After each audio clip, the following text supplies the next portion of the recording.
Just hours from now, a potential major strike sparking fears that parts of the U.S. economy could come to a standstill. Thousands of dock workers threatening to walk off the job from Boston and New York, all the way down to New Orleans and Houston. Okay, let's look at these ports. The closest port to me would be Baltimore, and that's a very large port that carries and brings in a huge amount of product. But look at the amount of these ports. It's crazy that are going to be affected.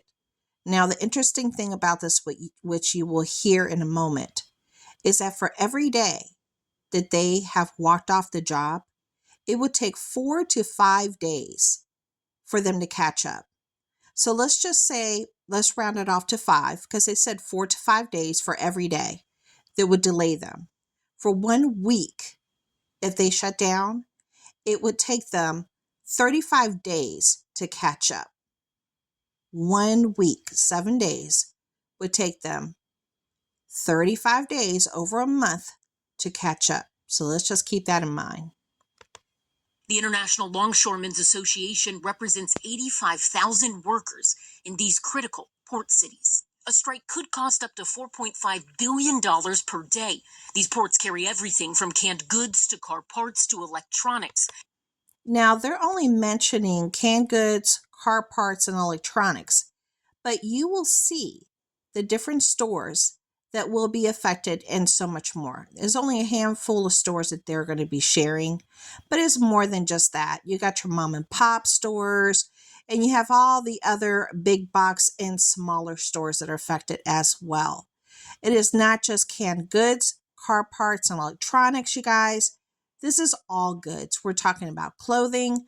We're talking about shoes. We're talking about holidays. We're talking about medicine.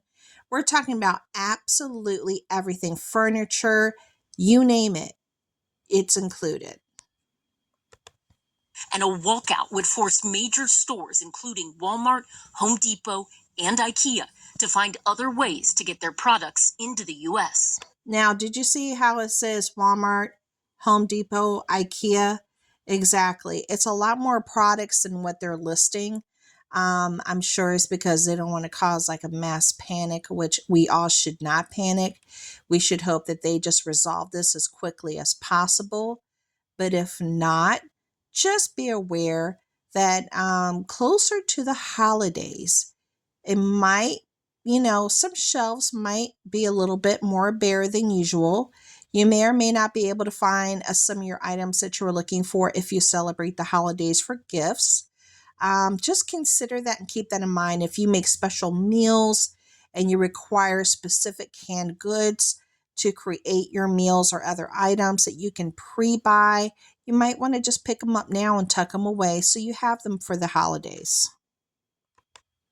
The workers are at an impasse tonight over a new 6-year contract, demanding higher wages and more protections against automation. In recent weeks, the union boss defiant. I'll shut them down throughout the world to prove that we can beat them. The alliance pushing back, blasting what they call the union's repeated refusal to come to the table and bargain.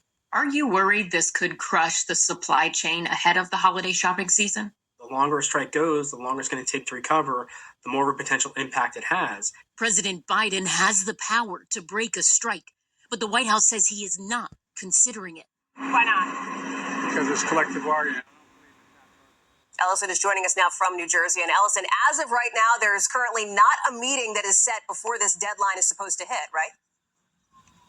Yeah, that's right. And the two groups haven't formally met since June. If there is a strike, the National Retail Federation tells us that for everyday workers are on strike, it's going to take 3 to 5 days for the supply chain to recover. Allie? Thanks for watching. Okay, so it says 3 to 5 days to recover. I always edge on 5 days just to be safe.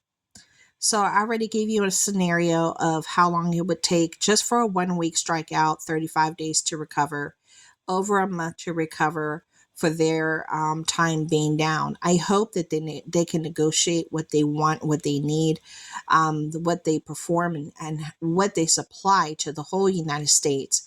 It's a very important job, and it is very a labor intensive type of job. Now, it's not just them that's going to be affected. Also, truckers will be affected because the truckers usually line up outside to get their trucks packed up so they can move things across the United States locally and across and along the coast. So it's going to be affecting a lot of different families and a lot of different businesses. So let's just pray that this gets worked out. And also, I'm keeping all of our friends here, those affected by Hurricane Helene that are still trying to recover or have lost a loved one. I will keep you all in my prayers. Thank you.